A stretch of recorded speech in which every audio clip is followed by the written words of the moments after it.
Alton Towers, c'est un parc qui nous faisait rêver depuis des années. Entre ses coasters légendaires et son atmosphère unique, on avait vraiment hâte de découvrir ce que ce parc avait à nous offrir. Avec ses attractions à couper le souffle et son ambiance un peu mystique, impossible de ne pas avoir envie d'y aller. Eh bien, c'est lors de notre road trip à travers l'Angleterre de septembre 2024 qu'on a enfin pu le découvrir. On y a alors passé 2 jours entiers. En plus, on a eu l'occasion d'y retourner 2 jours en octobre pour découvrir l'événement Scarefest et ses différentes maisons hantées.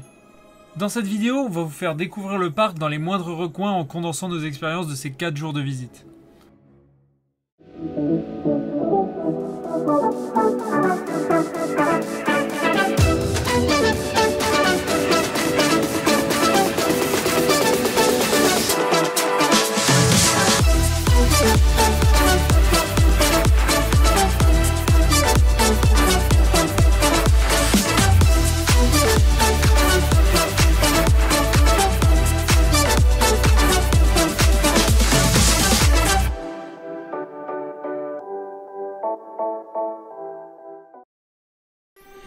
L'histoire d'Alton Towers commence il y a bien longtemps en 1860, quand il a été fondé en tant que domaine privé. A l'origine, c'était une maison de campagne dans le Staffordshire, appartenant à une riche famille aristocratique, les Talbot. Mais ce n'est que dans les années 80 que ce lieu va se transformer en parc d'attractions. Le tout premier ajout fun au domaine a été en 1980, lorsque le parc a ouvert ses portes au public avec une simple attraction, un petit manège en bois. C'est en 1981 que le vrai tournant a eu lieu, quand le parc a commencé à installer ses premières montagnes russes, notamment le fameux Corkscrew, qui a marqué l'histoire du parc et qui a été un peu le début de la folie des coasters au Royaume-Uni. Alton Towers c'est aussi un endroit assez particulier car le parc est niché dans un domaine gigantesque avec des jardins absolument incroyables. Et même si le parc a été modernisé au fil des années avec de nouvelles attractions comme par exemple Nemesis en 1994, il a gardé une atmosphère mystérieuse et parfois même un peu effrayante grâce à ses vieilles bâtisses et ses coins plus sombres comme les tours d'Alton. C'est vraiment un mélange d'histoire, de nature et de sensations fortes, et ça c'est ce qui rend Alton Towers tellement unique. Aujourd'hui, Alton Towers est l'un des parcs les plus visités d'Angleterre, avec une combinaison d'attractions ultra modernes, de classiques intemporels et de nouveautés presque chaque année. Et c'est en septembre 2024 que nous avons décidé de nous y rendre pour la première fois et voici ce qu'on a découvert. Après avoir roulé dans des petits villages bien typiques anglais, nous voyons enfin le grand panneau nous indiquant l'entrée du parc. Et une fois ce panneau passé, nous roulons encore sur plusieurs kilomètres quand même avant d'apercevoir enfin le premier parking. L'entrée des voitures et le premier parking sont tellement éloignés qu'on a carrément l'impression de s'être trompé de route. On arrive donc sur un parking relativement vide et une fois garé, nous avançons vers le monorail, car oui, comme pour Disney World, le parking et le parc sont reliés par un monorail. Le parc est tellement grand que de faire le trajet à pied jusqu'à l'entrée principale, ça prend 25 minutes facile. Et se priver du monorail aurait été vraiment dommage car il donne une très jolie vue sur le parc.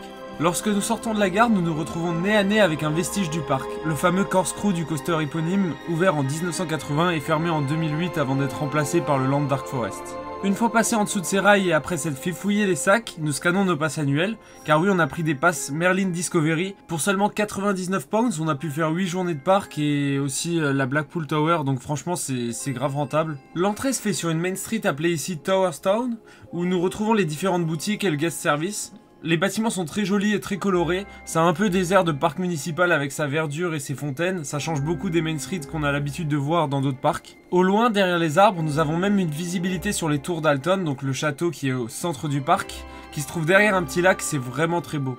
Au bout de l'allée à droite, nous pouvons retrouver la zone enfant CBeebies Land, mais c'est sans doute la zone où on a passé le moins de temps parce que c'est une zone vraiment pour les petits enfants. Dans ce land, on peut y retrouver un kiddie coaster sur les octonautes très mignons de chez Zamperla. Évidemment, on a récupéré le crédit. Des petites freefall Pierre Lapin, un petit parcours scénique sur Postman Pat, etc. Nous n'avions pas grand chose à dire sur ce land, si ce n'est que c'est vraiment très mignon pour les petits, mais nous ne sommes clairement pas le public visé par ce land. Lorsque nous longeons sur la gauche de Towerstown, nous nous retrouvons dans la zone Mutiny Bay, le quartier pirate du parc. Sur le lac, nous pouvons déjà voir Battle Galleons, l'attraction de type Splash Battle du parc qui est vraiment très bien intégrée avec ce fort en ruine et ses ponts de partout. En nous enfonçant un peu plus dans la zone, nous découvrons un vrai petit village pirate avec de très beaux bâtiments, cependant un peu dénaturé par tous ces stands de jeux avec ces peluches à licence. Je trouve ça vraiment dommage que de plus en plus de parcs se mettent à faire des stands de jeux comme ça, où les lots n'ont rien à voir avec le parc, comme les donuts géants ou les gros chiens qu'on retrouve vraiment partout. Dans cette zone, nous pouvons retrouver aussi un aquarium Sea Life. Malheureusement, là aussi, on n'a pas du tout eu le temps de découvrir par nous-mêmes. Avec toutes les attractions à faire, la distance entre chacune d'elles et bien évidemment le fait que nous n'avions que 6 heures dans le parc, le temps était vraiment compté. Au loin, nous commençons déjà à apercevoir une énorme tête d'homme en osier. Il s'agit du coaster Wickerman qui se dressait devant nous. Il s'agit d'un wooden coaster du constructeur GCI ouvert en 2018 d'une hauteur de 18 mètres avec une vitesse allant jusqu'à 71 km/h. Bien qu'il ne soit pas très haut, ce coaster possède de très bons éléments. Ce qui rend Wickerman unique, c'est qu'on ne se contente pas juste de faire un tour de montagne russe. Avant même de monter, on est plongé dans l'univers sombre et mystique des Björnern, une communauté qui croit que brûler un homme en osier apporte bien-être et illumination. Et c'est là qu'arrive le pré-show installé dans une grange sombre au cœur de la file d'attente. On se retrouve dans une petite salle fermée face à des flammes, des effets de lumière, de la fumée et une voix grave qui nous explique que c'est nous le sacrifice. On sort du pré-show avec cette sensation d'aller vers quelque chose de bizarre, de mystérieux et franchement pas rassurant. Le ride en lui-même est super fluide, rapide et très bien rythmé. On enchaîne les virages serrés, les descentes courtes mais punchy et des passages dans des tunnels bien sombres. Le meilleur reste évidemment les traversées du Wickerman en feu, cette énorme structure de bois et d'acier qui s'embrase à notre passage. C'est impressionnant à chaque fois. Et si vous avez l'occasion de le faire de nuit, franchement foncez. Les effets pyrotechniques ressortent plus, la silhouette du Wickerman illuminée dans le noir est juste incroyable et l'ambiance globale devient presque rituelle. Bref, même s'il n'est pas très haut ni très rapide, Wickerman est une expérience complète qui combine coaster super fun et un storytelling vraiment immersif. C'est clairement l'un de nos coups de cœur du parc. Et justement, si vous êtes comme nous et que vous adorez quand une attraction va plus loin qu'un simple ride, pendant le Scarefest, vous allez adorer ce qui se trouve juste à côté. En sortant de Wickerman, on tombe presque directement sur Burial Grounds, une scare zone gratuite qui nous plonge directement dans l'univers de l'attraction. Là, on quitte la légende pour plonger dans ce qu'elle a laissé derrière elle. Une secte bien flippante, des rituels bizarres et une ambiance de plus en plus sombre au fur et à mesure que la nuit tombe. L'expérience y est beaucoup plus intense et oppressante, surtout que c'est une zone en extérieur avec quelques passages semi-couverts. Ici, on entre dans le territoire d'une secte mystérieuse appelée les Unchosen. Ce sont des marginaux complètement obsédés par l'ancienne communauté de fanatiques, les Björnern, dont on a déjà parlé plus tôt. Les Unchosen cherchent à perpétuer ces croyances à travers des rituels inquiétants. Ils sont toujours à la recherche de nouveaux volontaires. Donc un conseil, évitez de trop traîner, à moins de vouloir être choisi pour les cérémonies bien flippantes. Ce qu'on a adoré, c'est que Burial Grounds s'inscrit vraiment dans l'univers de Wickerman, comme une extension de l'histoire. On trouve ça vraiment trop bien quand le parc crée des messes qui enrichissent le lore de leurs attractions. Et puis l'ambiance de nuit, vraiment, elle est incroyable. Entre les jeux de lumière, la fumée, la musique tribale, un peu rock, et les acteurs très investis, la tension monte vraiment d'un cran. La zone est déconseillée aux moins de 12 ans, mais honnêtement, on a croisé des enfants bien plus jeunes qui s'y baladaient tranquillement, donc... Si vous êtes un peu sensible ou pas fan du tout des maisons hantées, franchement rassurez-vous, c'est pas un trauma assuré. C'est plus immersif qu'effrayant. Et franchement, c'est très cool à faire. Dirigeons-nous maintenant vers la zone Katanga Canyon, qui est la petite zone africaine du parc. C'est l'une des plus petites zones du parc, puisqu'elle compte que 2 attractions, un restaurant et un stand de jeu. Cependant, malgré sa taille réduite, Katanga Canyon offre une ambiance unique, transportant les visiteurs dans un univers au charme particulier. Cette zone est légèrement éloignée du reste du parc, ce qui lui donne un côté plus tranquille et intimiste. Pour y accéder, il faut d'abord passer devant des sculptures en pierre représentant le nom de la zone, avant de longer le raft du parc Congo River Rapids qui serpente dans un décor inspiré des jungles africaines. Comme pour le Splash Battle, nous n'avons pas eu l'occasion de tester cette attraction.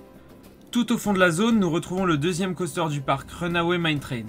C'est un coaster de type e-powered du constructeur Mack Rides comme Max & Moritz à Efteling ou encore Alpen Express à Europa Park. Il a ouvert ses portes en 92 et fait partie des classiques du parc, avec ses virages serrés et ses petites descentes qui apportent une expérience immersive tout en étant accessible à tous les âges. Ils se font parfaitement dans l'environnement naturel, zigzagant entre les arbres et offrant une vue sur la végétation dense du canyon. C'est un bel exemple de la façon dont Alton Towers intègre ses attractions dans la nature, créant une superbe expérience. Lors de notre visite en octobre, on a eu l'occasion de tester le restaurant de la zone, Explorers Pizza et Pasta Buffet. Il s'agit d'un buffet à volonté avec un choix assez varié de pâtes et de pizza, et les boissons sont comprises aussi. D'ailleurs, je vous déconseille le jus de fruits, il est ultra sucré, et je dis ça en étant quelqu'un qui adore le sucre. Niveau prix, nous en avions eu pour 21 pounds par personne, donc à peu près 25 €. Un peu cher pour ce que c'est quand même, mais niveau qualité, on n'a pas été déçus, les pizzas étaient très bonnes. Bref, Katanga Canyon, c'est une petite zone sans prétention, mais qui vaut vraiment le détour. Que ce soit pour une pause resto, une balade tranquille ou un tour à bord du Runaway Mine Train, elle offre un petit moment de calme dans un parc qui est souvent très intense. En s'enfonçant un peu plus dans Katanga Canyon, on découvre un sentier bien plus sombre, où les fleurs laissent place aux tombes. Bienvenue dans The Gloomy Zone, la plus petite zone du parc dominée par le terrifiant manoir Alton. A l'origine, ce manoir abritait un dark ride de type shooter nommé Duel, mais depuis 2023, place à une toute nouvelle version, The Curse at Alton Manor. Et franchement, quel dark ride! Pour ma part, ça a été un véritable coup de cœur. Étant fan d'horreur et d'Halloween, j'ai été comblée par ce petit bijou. Déjà, le manoir en lui-même est magnifique. L'architecture est soignée et l'ambiance est très réaliste. Juste en face, on tombe sur un tombeau d'une certaine Emily Alton, mais sans date de décès. Bizarre, hein? Puis on rentre dans le hall du manoir qui semble avoir été mis en vente après la mystérieuse disparition de ses propriétaires. En plein milieu du salon, il y a une grande maison de poupées qui est la réplique exacte du manoir qui prend soudainement vie. Une voix de narrateur nous raconte alors qu'un drame s'est produit ici le 31 décembre 1892, pendant la fête du Nouvel An organisée par la famille Alton. À minuit, une tempête s'abat violemment sur la maison, tuant tous les invités, sauf la petite Emily qui disparaît sans laisser de traces. C'est alors que la voix d'Emily elle-même se fait entendre et nous dévoile ce qui s'est réellement passé pendant cette soirée. À travers la maison de poupées, on assiste à une petite scène poignante. Emily supplie ses parents de la laisser participer à la fête, mais son père la rejette violemment en la traitant de misérable petite créature et l'envoie dans le grenier. Là, seule et folle de rage, Emily brise le cou d'une de ses poupées et semble d'un seul coup possédée par une force surnaturelle. Une lumière violette envahit le manoir, les invités disparaissent un par un, et les murs s'illuminent sous une lumière UV révélant des messages inquiétants qu'Emily avait laissés partout autour d'elle. Une fois ce pré-show terminé, on accède à la salle d'embarquement décorée pour le réveillon. Mais à partir de là, je vous en dis pas plus, hein. Cette attraction mérite vraiment d'être découverte sans spoiler. Ce que je peux vous dire, c'est que les décors sont vraiment magnifiques. Les jumpscares sont vraiment très efficaces aussi, et l'ambiance devient de plus en plus oppressante. On commence doucement pour finir dans un réel chaos. Entre les odeurs de putréfaction, les longues phases dans le noir complet et les sons inquiétants venant de partout, l'immersion est totale. À la sortie, on se retrouve dans la boutique dédiée, Attic of Antiquities, où quelques clins d'œil à l'ancienne attraction subsistent. Et d'ailleurs, en parlant de boutique, le merchandising d'Alton Towers est vraiment top. Il y en a vraiment pour tous les goûts. Ça faisait longtemps que j'avais pas été aussi scotché par une attraction. Celle-ci est clairement l'une de mes préférées du parc. L'univers m'a énormément touchée. J'adore les histoires d'horreur liées à l'enfance. Et cette figure de l'enfant possédé qui fait disparaître toute sa famille est tout simplement incroyable. J'aurais pu rester pendant des heures dans le wagon juste à scruter les tout petits détails dans les décors. Si vous êtes amateur d'horreur et d'ambiance bien glauque et bien travaillée, ne passez surtout pas à côté de The Curse at Alton Manor. Certaines scènes, voire même quelques odeurs peuvent quand même mettre mal à l'aise certaines personnes. Mais pour les curieux et les fans du genre, franchement, foncez, vous allez vraiment passer un bon moment. Après avoir survécu à la malédiction de l'Alton Manor, on change radicalement d'ambiance en se dirigeant vers Forbidden Valley. En arrivant, on a l'impression de pénétrer dans une véritable zone de guerre. Ici, l'ambiance est tendue, industrielle, marquée par une lutte entre une force extraterrestre incontrôlable et une organisation militaire secrète, les Phalanx. Cette faction paramilitaire, omniprésente dans la zone, a pour mission de contenir Nemesis, une créature venue des profondeurs de la Terre réveillée accidentellement lors d'expériences scientifiques classifiées. Sur le papier, les Phalanx contrôlent la situation. En réalité, tout indique que les choses leur échappent. Grillages arrachés, sirènes d'alerte, panneaux de danger, bunkers en ruine, la vallée semble avoir été le théâtre d'un affrontement brutal dont l'issue reste incertaine. Mais une nouvelle menace plane pour eux. Un groupe d'opposants aux Phalanx s'est formé, remettant en cause leur méthode et leur légitimité. Certains croient que Nemesis n'est pas une menace mais une entité qu'il faut comprendre, voire vénérer. D'autres dénoncent les expérimentations menées en secret. Ce climat de tension permanente donne une véritable profondeur à la zone. Des comédiens sont présents dans la zone pour pousser encore un peu plus l'immersion. On peut y croiser des Phalanx ou leurs opposants ou encore le chauffeur du bus qui s'est écrasé dans le décor. Dans cette zone, impossible de commencer ailleurs que par Nemesis Reborn. J'étais évidemment très curieux de découvrir cette nouvelle version du mythique Nemesis et honnêtement, quelle claque! Bon, nous n'avons jamais eu l'occasion de tester l'ancienne, donc on peut pas comparer, mais tout le monde s'accorde à dire que c'est encore mieux qu'avant. De ce qu'on a pu voir, le retrack a fait un bien fou. Le ride est ultra fluide, ce qui n'est pas le cas de tous les BM récents malheureusement. D'ailleurs, on parle de retrack, mais concrètement presque tout a été remplacé, on peut presque parler de nouveaux coasters à ce stade-là. Le layout reste néanmoins identique à l'ancien. Les nouvelles couleurs et le storytelling renforcé autour de la créature donnent une vraie identité à l'attraction. Mention spéciale pour l'ambiance sonore dans la file, la musique est juste géniale, et ça participe à rendre l'attente presque aussi immersive que le ride lui-même. L'ambiance est oppressante avec les opérateurs en tenue de combat carrément pour contrôler la créature. Pour parler du coaster en lui-même, c'est un très bon inverted B&M avec une bonne intensité. Surtout sur le début et la fin du layout, le milieu est un peu plus doux. Il y a 4 inversions parmi lesquelles 2 corkscrews, un 0G roll et un loop vertical. Le gros plus de ce coaster selon moi, c'est les interactions avec son environnement. Le terrain en contrebas renforce cette impression d'accélération constante, parfois on survole les visiteurs, parfois on plonge à ras du sol, voire sous les passerelles, c'est assez impressionnant. En termes de coaster pur, je pense pas que c'est mon Inverted B&M préféré, mais pour l'expérience globale et la thématisation, il les déclasse tous. Juste à côté, Galactica propose une expérience radicalement opposée.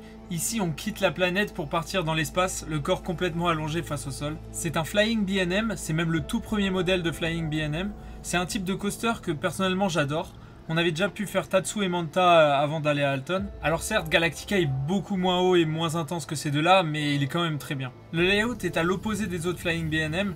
Ici, c'est surtout la sensation de voler qui est recherchée. C'est plus une balade, avec quand même de bonnes sensations, mais plus une balade, alors que les autres Flying B&M, c'est vraiment des layouts très agressifs. Galactica a quand même une inversion, un Fly to Lie, où on passe une partie du layout sur le dos, et c'est assez sympa. On a tous beaucoup aimé le coaster, c'est le seul Flying B&M qu'on ait en Europe, donc il faut en profiter. Et dans l'ensemble, c'est une très bonne expérience. Et puis, au fond de la vallée, presque discrètement camouflé sous les arbres, on retrouve Nemesis Subterra, de retour après des années de fermeture. Et quelle bonne surprise! C'est un Dark Ride Drop Tower qui joue à fond la carte de la tension psychologique. On est plongé dans un centre militaire chargé de contenir une mystérieuse créature, mais bien sûr, rien ne se passe comme prévu. Le pré-show est super efficace, la montée en pression se fait petit à petit, et la chute, au sens propre comme au figuré, est aussi brutale qu'inattendue. À la fin de l'attraction, il y a encore quelques couloirs bien flippants dans lesquels sont apparemment cachés des acteurs par moment. Lorsqu'on y étions, en tout cas, il n'y avait pas d'acteurs. Et en parlant d'acteurs, nous avons eu la chance de tester la toute nouvelle maze de 2024, Compound, lors du Scarefest. Cette maze s'appuie entièrement sur la storyline de Forbidden Valley et la mythologie de Nemesis, ce qui en fait un incontournable pour les fans. Niché à l'écart, presque oublié derrière les structures principales, ce bâtiment mystérieux est l'un des secrets les mieux gardés de la zone. Officiellement, il s'agit d'un ancien centre de recherche désaffecté appartenant aux Phalanx, mais plus que ça, Compound explore les zones d'ombre de cette lutte. Des expériences interdites visant à comprendre, contrôler, voire exploiter la bête, des interrogatoires poussés sur des sujets capturés et des rituels mystérieux pratiqués par certains membres fanatiques des Phalanx. On va pas trop vous spoiler ce qui se passe à l'intérieur, mais sachez que c'est une très bonne maze, et pour moi la meilleure de l'événement. Les décors sont d'une grande qualité, les effets sont très bien conçus et l'ambiance est oppressante dès la première salle, où l'on vous sépare de votre groupe pour vous enfermer dans des cellules individuelles. A partir de là, il faut fuir ou tenter de survivre. Cette expérience offre une immersion totale mêlant tension psychologique et moments de frisson parfaitement dosés. Compound réussit à raconter l'univers de Nemesis sous un angle plus intime et horrifique, en nous plongeant au cœur des secrets les plus sombres des Phalanx et de leur obsession pour la créature. En 2025, une nouvelle attraction a ouvert dans la zone, Toxicator, qui est un top spin de chez Who's Rides. On n'a pas encore eu l'occasion de le faire, mais il était en construction lors de notre dernière visite. À ce moment-là, on savait même pas encore ce que ça allait être. On en a entendu pas mal de retours positifs et franchement, ça donne envie de le faire la prochaine fois qu'on y va. Pour conclure avec Forbidden Valley, je dirais que c'est une superbe zone bien thématisée et avec un storytelling poussé, et c'est sans doute ma préférée dans ce parc personnellement. Et de nuit, elle est encore plus belle avec tous les effets de fumée, les lumières, etc. C'est magnifique. Changement d'ambiance. On quitte les paysages industriels de Nemesis Reborn et futuristes de Galactica pour plonger dans quelque chose de bien plus sombre. Bienvenue dans la Dark Forest, une zone où la nature semble reprendre ses droits jusqu'à tout engloutir. Ici, les arbres envahissent les structures, les racines s'infiltrent dans les murs et une atmosphère étrange plane dans l'air, presque comme si la forêt elle-même était vivante. C'est dans ce décor inquiétant que prennent place deux coasters emblématiques d'Alton Towers, Rita et 13. On commence avec Rita, un launch coaster signé Intamin qui vous propulse à 100 km/h en à peine 2,5 secondes. Un départ canon qui reste à ce jour le plus puissant du parc. Mais au-delà des sensations pures, Rita cache une autre histoire. Un peu plus sombre qu'on pourrait le croire. À son ouverture en 2005, l'attraction s'appelait simplement Rita Queen of Speed et était thématisée autour des courses automobiles. L'ambiance était bien plus légère, mais cette version n'a jamais vraiment trouvé sa place au sein du parc, surtout vis-à-vis de l'identité très immersive qu'Alton Towers développe dans chacune de ses zones. Avec la refonte de la zone Dark Forest en 2010, Rita a été absorbée dans un tout nouveau lore. Fini la course automobile, place à une forêt maudite, envahie par une force mystérieuse qui semble avoir le pouvoir de manipuler la nature et les esprits. Et dans cette nouvelle version, Rita est présentée comme une entité surnaturelle, une force invisible qui attire les visiteurs à s'élancer à toute vitesse dans la forêt pour ne jamais en ressortir. Une storyline volontairement floue mais inquiétante qui ajoute une certaine tension psychologique à la simple montée d'adrénaline.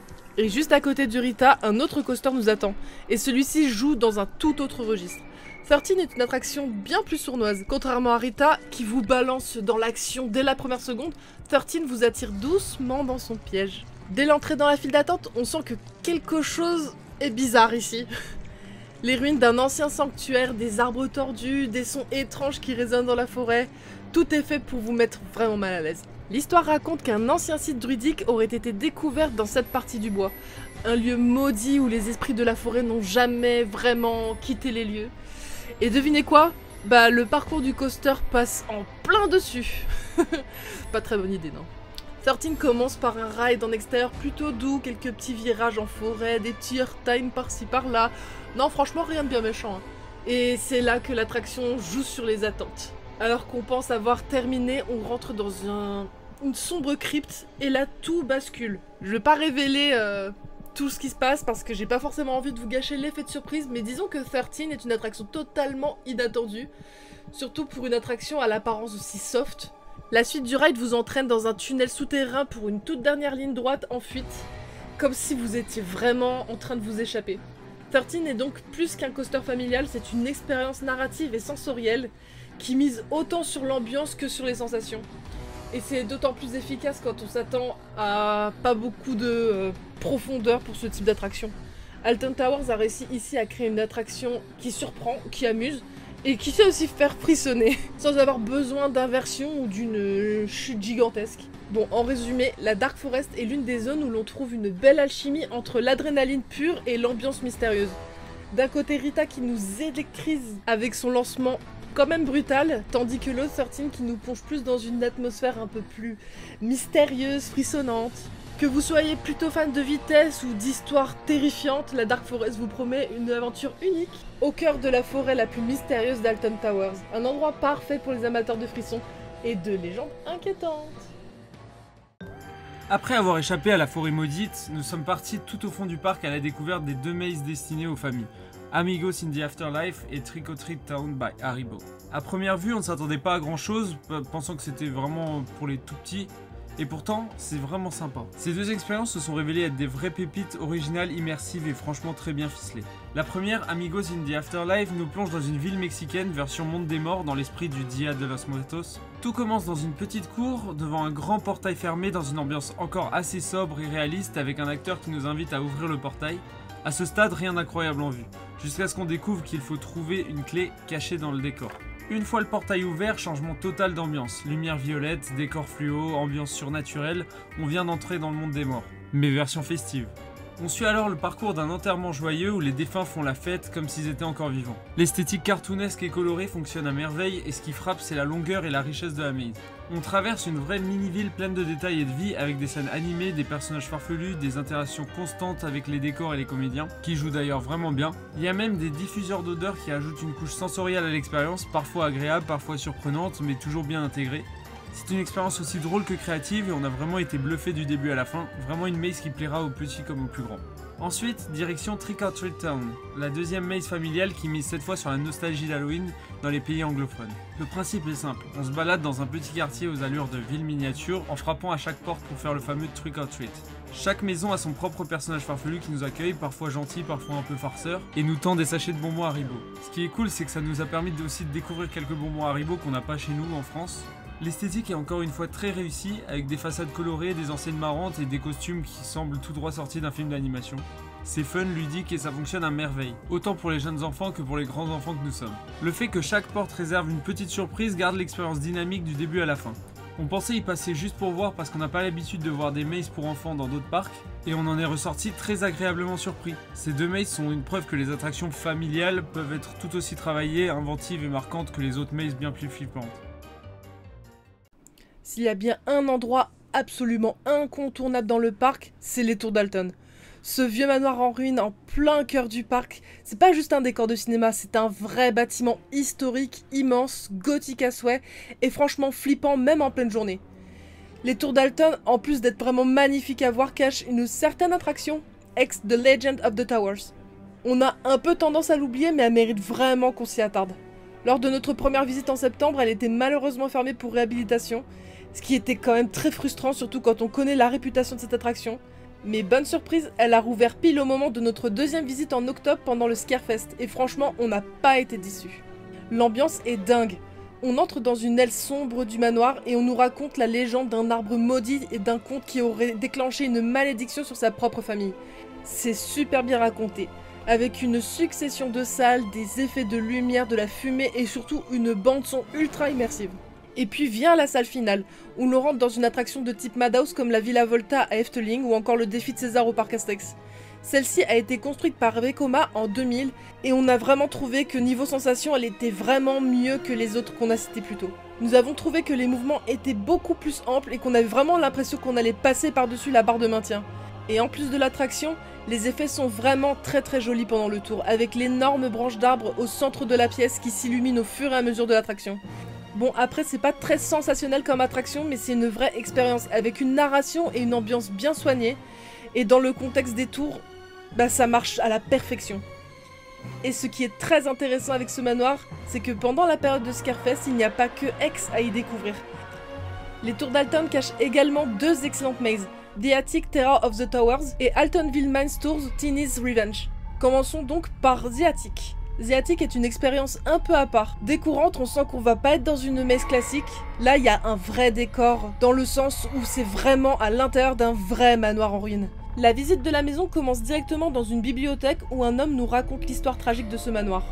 L'histoire tourne autour d'un esprit maléfique piégé dans le grenier après une tragédie familiale. Et même si on ne suit pas un récit linéaire ultra clair, l'ambiance parle d'elle-même. Après cette petite histoire, nous montons un escalier poussiéreux du manoir avec comme seule lumière de vieux chandeliers. Et tout de suite on est plongé dans une ambiance froide, presque religieuse, avec une bande son très calme, mais très efficace pour installer ce sentiment de malaise. Tout est dans la suggestion. Les apparitions furtives, les effets de lumière, les zones où on est complètement plongé dans le noir. Et tout dans cette messe va crescendo, tout commence de façon très calme pour finir dans un chaos total. Ce n'est pas la messe qui a le plus d'acteurs, ni celle qui fait le plus peur, mais c'est vraiment une des plus oppressantes. Je pense surtout aux personnes qui ont la phobie des poupées. C'est presque le thème principal de cette maze avec toutes ces poupées en porcelaine par-ci par-là et ces enfants qui courent partout dans le grenier. Je pense que cette maze pourrait très facilement mettre mal à l'aise certains.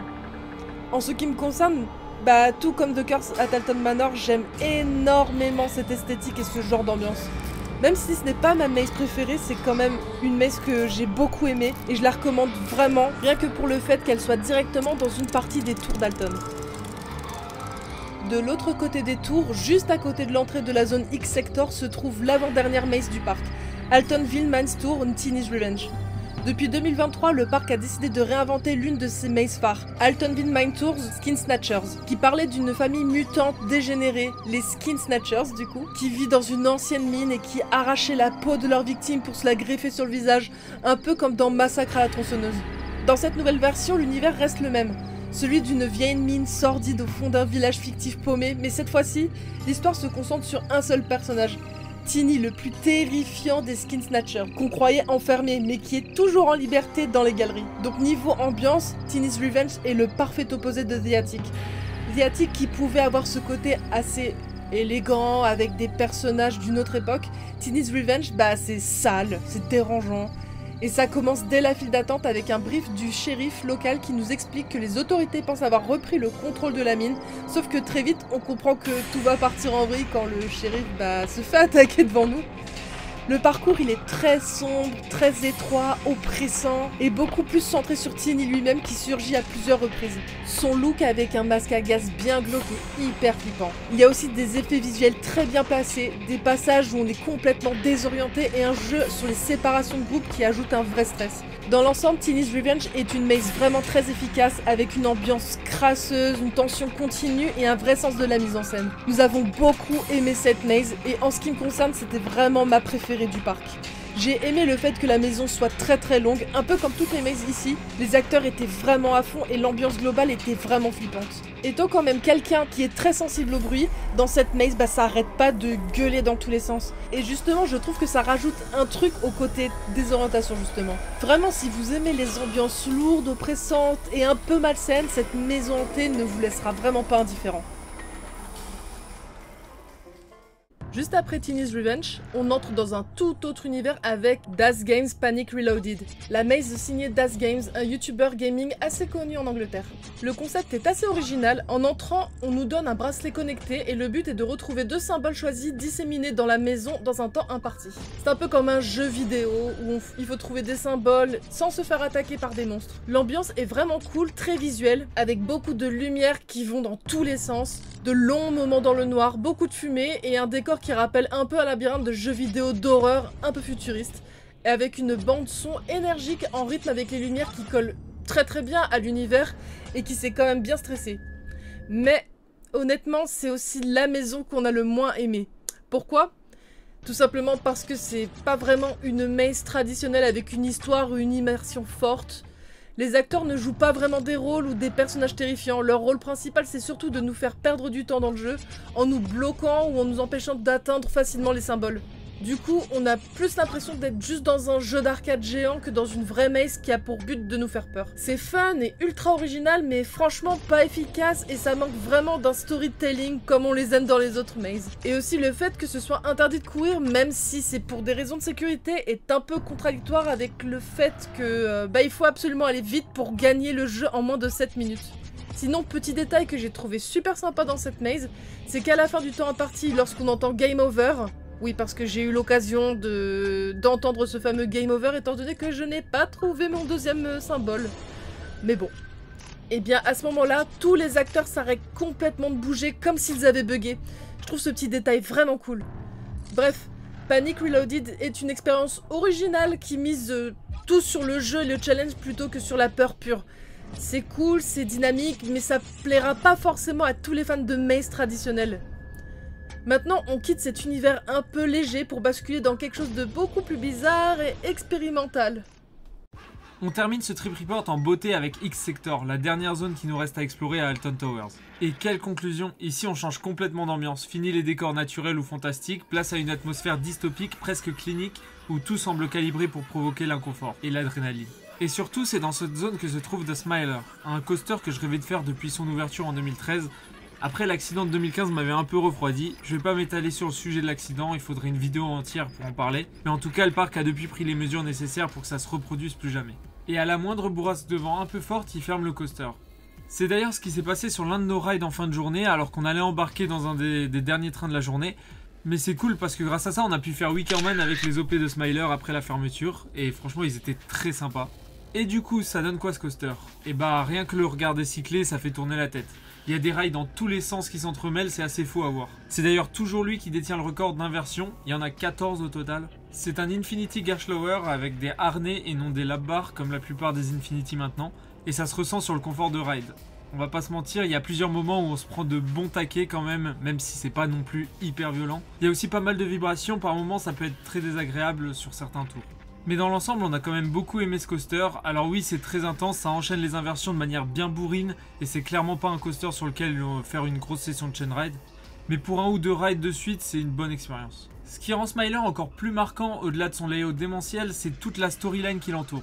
L'attraction est une véritable expérience psychologique. Le thème repose sur l'idée d'un programme de correction mentale mis en place par une entité fictive appelée The Ministry of Joy. Leur but, forcer les visiteurs à sourire, coûte que coûte, en les soumettant à une série de manipulations mentales et physiques. L'univers est dérangeant, presque malsain, et s'exprime à travers la file d'attente, la musique répétitive, les slogans comme Join Us ou Corrective Measures, ou encore les écrans de propagande. Tout est pensé pour créer une atmosphère oppressante où l'on a presque l'impression d'être cobaye d'une expérience.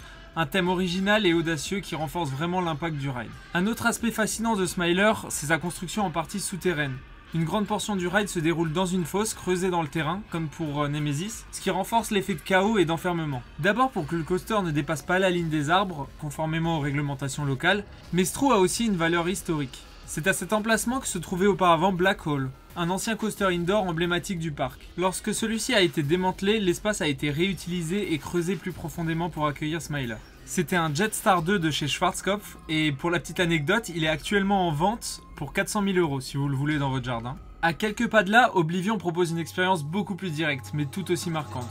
Oblivion, inauguré en 1998, n'est pas seulement une attraction emblématique d'Alton, c'est aussi une première mondiale. Il s'agit du tout premier dive coaster jamais construit signé B&M.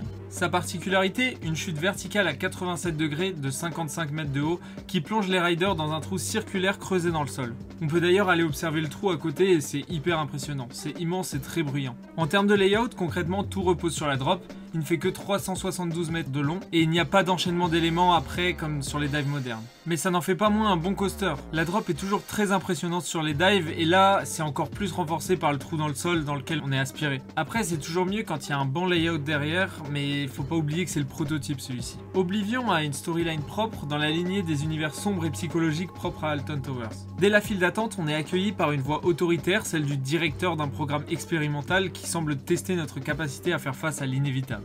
L'oubli.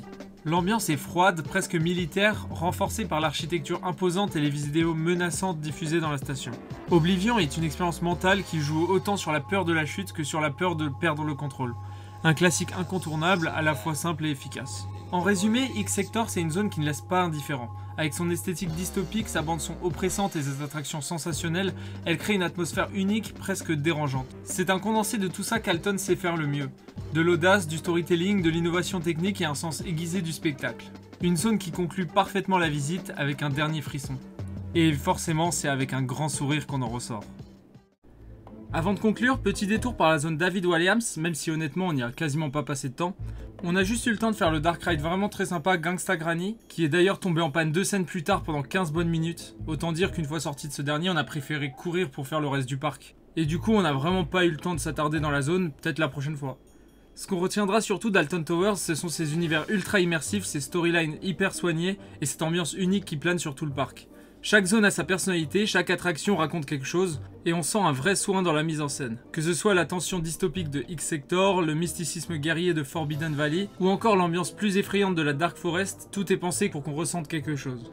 Et ça franchement c'est un des gros points forts du parc. On retiendra aussi la qualité du merch dans les parcs Merlin, on en a rarement vu du aussi bon, il y en a vraiment pour tous les goûts, et si on le pouvait on repartirait avec des valises remplies de goodies. Mention spéciale aussi au Scarefest, l'événement Halloween d'Alton. Des mazes vraiment qualitatives, une atmosphère encore plus sombre qui colle parfaitement à l'identité du parc. On était déjà à fond dans l'ambiance, mais là, il rajoute une couche encore plus intense. Il faut quand même préciser qu'à l'exception de Burial Grounds, qui est gratuite du coup, toutes les autres mazes sont payantes. On en a eu pour 50 pounds par personne pour le pack avec toutes les mazes, soit presque 60 €, ce qui est clairement pas donné, mais au vu de la mise en scène, des décors, de l'intensité et de l'implication des acteurs, ça valait largement le coup. Et puis on n'a pas payé nos entrées comme on a eu le pass Merlin Discovery, ça allait. On en est ressorti avec des étoiles dans les yeux et le cœur qui battait encore un peu trop vite. Ça faisait vraiment longtemps que nous n'avons pas fait des mazes aussi bien travaillées et aussi immersives. Vraiment n'hésitez pas à y aller et jeter un coup d'œil. S'il fallait vraiment trouver un point négatif au parc en général, ce serait les horaires d'ouverture en basse saison. 10h, 16h, c'est beaucoup trop peu, même pour la basse saison. Surtout que le parc, il est vraiment immense. Je pense que pour une visite de ce parc, 2 jours c'est le minimum. Même avec 4 jours de visite, on n'a pas encore pu découvrir tout ce que le parc avait à offrir. Surtout que nous, on y était quand le parc était vide. Alors je vous laisse imaginer le temps qu'il faut pour découvrir le parc une fois qu'il est bien rempli. Et apparemment, les temps d'attente montent vraiment très haut quand il est bien rempli. En octobre, on a eu le droit à des journées 10h-21h avec le parc totalement vide. Ça, c'était parfait pour en profiter pleinement. Donc si je peux vous donner un conseil pour aller au Scarefest, prenez les jours en semaine, la première semaine du Scarefest, après c'est blindé. Et au passage, on ne comprend pas trop toute la haine que le groupe Merlin peut recevoir en permanence. On a pu faire 9 de leurs parcs, comme Thor Park ou Hyde Park par exemple, et à chaque fois on a trouvé que c'était globalement de bons parcs, avec une vraie identité et une gestion pas si catastrophique. Rien de parfait évidemment, mais franchement ça mérite un peu plus de nuances que ce que vous pouvez parfois lire en ligne. Au final, Alton Towers c'est une expérience à part, un parc avec du caractère, de l'audace et une vraie vision. On y vient pour les coasters et on y revient pour l'univers. Voilà, c'est tout pour ce trip report à Alton Towers. J'espère que ça vous a donné envie de découvrir ou redécouvrir ce parc vraiment unique. Si la vidéo vous a plu, n'hésitez pas à laisser un petit like, à vous abonner si ce n'est pas déjà fait, et à me dire en commentaire si vous avez déjà visité le parc ou si vous avez très envie d'y aller. A très vite pour une prochaine vidéo, salut!